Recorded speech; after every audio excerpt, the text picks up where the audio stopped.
First of all welcome to Kavya academy guys. I am Deepak Gupta. आज मैं class 12 physics chapter का नाम है इलेक्ट्रिक चार्जेस एंड एंट्री से बहुत ही इंपॉर्टेंट टॉपिक लेने जा रहा हूँ। टॉपिक का नाम है कूलम्स लॉ। अगर मैं कूलम्स लॉ के बारे में बात करूँ बच्चों, ये ना सिर्फ आपके बोर्ड एग्जाम के लिए बहुत इंपॉर्टेंट है, एट द सेम टाइम जो बच्चे जेईई और नीट का प्रिपरेशन कर रहे हैं, this law is very very important, right. अब ये लॉ क्या कहते हैं, चलिए जरा इसको डिटेल में हम लोग समझते हैं। सबसे पहले देखिए, यहाँ पे दो चार्ज रखे हैं बच्चों। एक चार्ज है Q1, दूसरा चार्ज है Q2, और इन दोनों के बीच का जो डिस्टेंस है वो है R।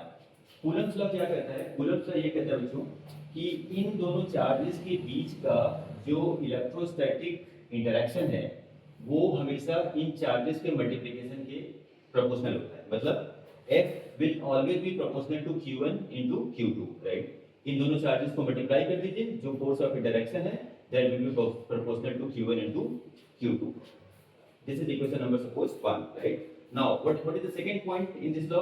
Second point ये कहता है कि इन दोनों जो चार्जेस के बीच का फोर्स ऑफ इंटरेक्शन है वो इनके सेपरेशन के स्क्वायर के इनवर्सली प्रोपोर्शनल है। मतलब कि F is proportional to 1 upon R square, okay?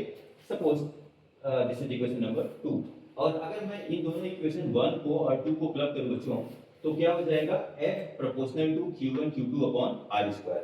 और सपोज अगर मैंने यहाँ पे प्रोपोर्शनलिटी साइन को इक्वलिटी साइन से रिप्लेस किया, तो there will be constant K, that is what F is equal to K Q1 Q2 upon R square.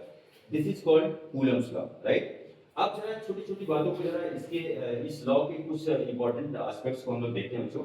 यहाँ पे देखिए, ये जो K है ना, K को हम लोग क्या बोलते हैं? प्रोपोर्शनलिटी कांस्टेंट या इलेक्ट्रोस्टैटिक फोर्स कांस्टेंट, राइट। और याद रखना कि K हमेशा दो बातों पे डिपेंड करता है बच्चों। पहला, ये जो चार्जेस हैं Q1 Q2, इनके बीच का मीडियम क्या है, पहला ये चीज। दूसरा, ये जो F है, Q1 है, Q2 है और R है, ये किस यूनिट पे लिए गए हैं, राइट। तो K हमेशा दो चीजों पे डिपेंड करेगा। एक, Q1 Q2 किस मीडियम में रखे हुए हैं। दूसरा, F Q1 Q2 और R का यूनिट क्या है। अगर मैं इन दोनों चार्जेस को वैक्यूम में रख दूं, F Q1 Q2 और R को ऐसा यूनिट में लूं, ऐसे कंडीशन में जो K का वैल्यू आता है बच्चों, वो आता है 1/4 पाई एप्सिलॉन नॉट, और इसका जो कैलकुलेटेड वैल्यू होता है that is what 9 × 10⁹ newton metre square पर coulomb square, okay.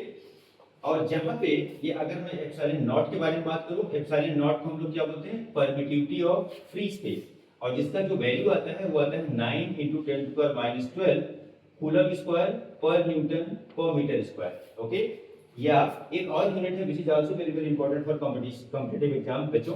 This is also called, what is the unit of epsilon, and the unit of epsilon is farad per metre, okay. हमारे दिमाग में बच्चों कभी कभी ये क्वेश्चन आता है कि एप्सिलॉन नॉट, जिसको हम बोलते हैं परमिटिविटी ऑफ फ्री स्पेस, ये होता क्या है? तो हमेशा ध्यान रखें, परमिटिविटी ऑफ जो फ्री स्पेस होता है बच्चे, वो अगर हम लोग फ्री स्पेस के बारे में बात करें तो ये वैक्यूम की एबिलिटी होती है जो इलेक्ट्रिक फील्ड लाइंस को कितने ईज के साथ अलाउ करती है या रेजिस्ट करती है। क्लियर है? यानी हमेशा परमिटिविटी किसी भी मीडियम का वो उसकी एबिलिटी होती है जितने ईज के साथ वो इलेक्ट्रिक फील्ड लाइंस को अपने अंदर से पास होने देगी या रेजिस्ट करेगी, ओके। तो ऐसे अगर मैं इन दो कंडीशंस में बात करूं, एक तो इन चार्जेस को Q1 और Q2 को फ्री स्पेस दे दूं, दूसरा F Q1 Q2 और R को ऐसा यूनिट में ले लूं, तो ये जो K का वैल्यू निकल के आता है वो क्या निकल के आता है बच्चों? ये आता है 1/4 पाई एप्सिलॉन नॉट। ये वैल्यू मैं अगर इक्वेशन 3 में पुट कर दूं, तो ये हम इस इक्वेशन को कैसे लिख सकते हैं? ऐसे F is equal to 1/4 pi epsilon naught Q1 Q2 upon R square। Now एक चीज और, force is a vector quantity बेटा। अब अगर फोर्स वेक्टर क्वांटिटी है तो it must be having direction, इसमें डायरेक्शन भी होगा। तो हमेशा डायरेक्शन ध्यान रखना, ये जो आपने Q1 Q2 को ज्वाइन किया है, फोर्स का डायरेक्शन हमेशा line joining Q1 and Q2 ही होगा, राइट। तो this is direction, okay. Hope कि आपको अच्छे से समझ में आ गया होगा। लेकिन कुछ दो तीन बातें जो आपको और अच्छे से जानना चाहिए, वो क्या क्या है, जरा मैं आपको समझाने की कोशिश करता हूँ।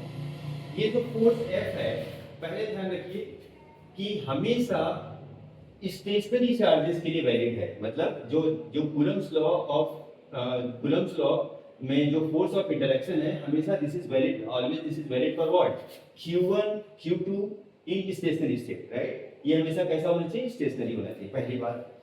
दूसरा, ये हमेशा पॉइंट चार्जेस के लिए वैलिड होना चाहिए, यानी Q1 और Q2 पॉइंट चार्ज होने चाहिए। पॉइंट चार्ज का मतलब क्या है, यहाँ Q1 है और यहाँ पे Q2 है, दोनों के बीच का सेपरेशन R है।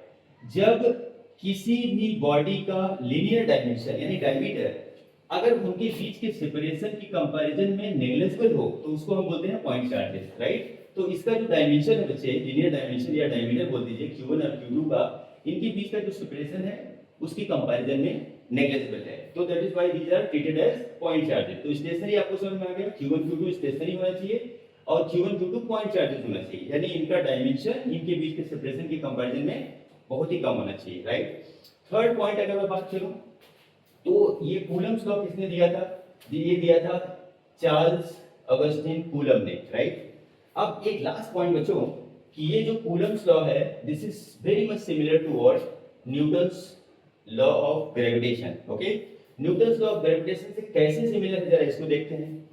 देखो न्यूटन्स लॉ ऑफ ग्रेविटेशन में एक मास होता था बच्चे m1, राइट, और एक दूसरा मास होता था m2, राइट, और इनके बीच का सेपरेशन से फॉर एग्जांपल r था। तो न्यूटन्स लॉ ऑफ ग्रेविटेशन कहता क्या है, न्यूटन्स लॉ ऑफ ग्रेविटेशन हमेशा ध्यान रखना बच्चे, हमेशा अट्रैक्टिव नेचर का होता है। ये अट्रैक्टिव भी हो सकता है, रिपल्सिव भी हो सकता है, बट न्यूटन्स लॉ ऑफ ये जो न्यूटन्स लॉ ऑफ ग्रेविटेशन है this will always be of attractive nature, okay. तो यहाँ पे अगर मैं इसके बारे में तुमसे बात करूं तो ये जो फोर्स होता है this is proportional to m1 m2 and say this is equation number 1, at the same time f is proportional to 1 upon r square, say this is equation number 2, और अगर इन दोनों इक्वेशन को मैं अगर कंबाइन कर दूं तो f will be proportional to m1 m2 upon r square, और प्रोपोर्शनलिटी साइन हटा दूं तो एक कांस्टेंट आ जाता है g m1 m2 upon r square, right. ये क्या है, Newton's universal law of gravitation. अगर इस इक्वेशन को और इस इक्वेशन को हम लोग कंपेयर करें तो बिल्कुल सिमिलर आता है। देखिए कांस्टेंट यहाँ पे k, यहाँ पे कांस्टेंट g, यहाँ Q1 Q2, यहाँ m1 m2 and this what separation का स्क्वायर, राइट। तो इसीलिए हम लोग कूलम्स लॉ को क्या बोलते हैं, analogue of Newton's law of universal gravitation, right. अब एक लास्ट पॉइंट, जो कूलम्स लॉ में फोर्स ऑफ इंटरेक्शन है वो अट्रैक्टिव नेचर का भी होता है और रिपल्सिव नेचर का भी होता है, ओके। अब ये अट्रैक्टिव नेचर का और रिपल्सिव नेचर का कब होगा, अगर मैं चार्जेस को, दोनों चार्जेस का नेचर सेम ले लूं, प्लस प्लस ले लूं या माइनस माइनस ले लूं, ओके। तो ऐसे कंडीशन में ये क्या होगा, रिपल्सिव नेचर का होगा, यानी ये आउटवर्ड काम करेगा, this will be acting outward, okay. और अगर मैं एक को पॉजिटिव ले लूं और एक को नेगेटिव ले लूं तो ये हमेशा इनवर्ट काम करेगा, ये हमेशा कैसे किधर काम करेगा, इनवर्ट काम करेगा, राइट। इसीलिए इसको हम लोग इंस्टेड ऑफ यूजिंग अट्रैक्टिव या रिपल्सिव फोर्सेस हम लोग क्या यूज करते हैं, इलेक्ट्रोस्टैटिक इंटरैक्शन, राइट। तो ये ध्यान रखना, ये रिपल्सिव नेचर का भी या अट्रैक्टिव नेचर का भी हो सकता है, जबकि न्यूटन्स लॉ ये हमेशा अट्रैक्टिव नेचर का होता है। होप कि आपको अच्छे से समझ में आ गया, थैंक यू सो मच। और अगर ये अच्छे से समझ में आ गया बच्चों, वीडियो को लाइक कीजिए, अपने दोस्तों को भी शेयर कीजिए, सो दैट उनको भी इसका मैक्सिमम बेनिफिट्स मिल सके। Thank you so much.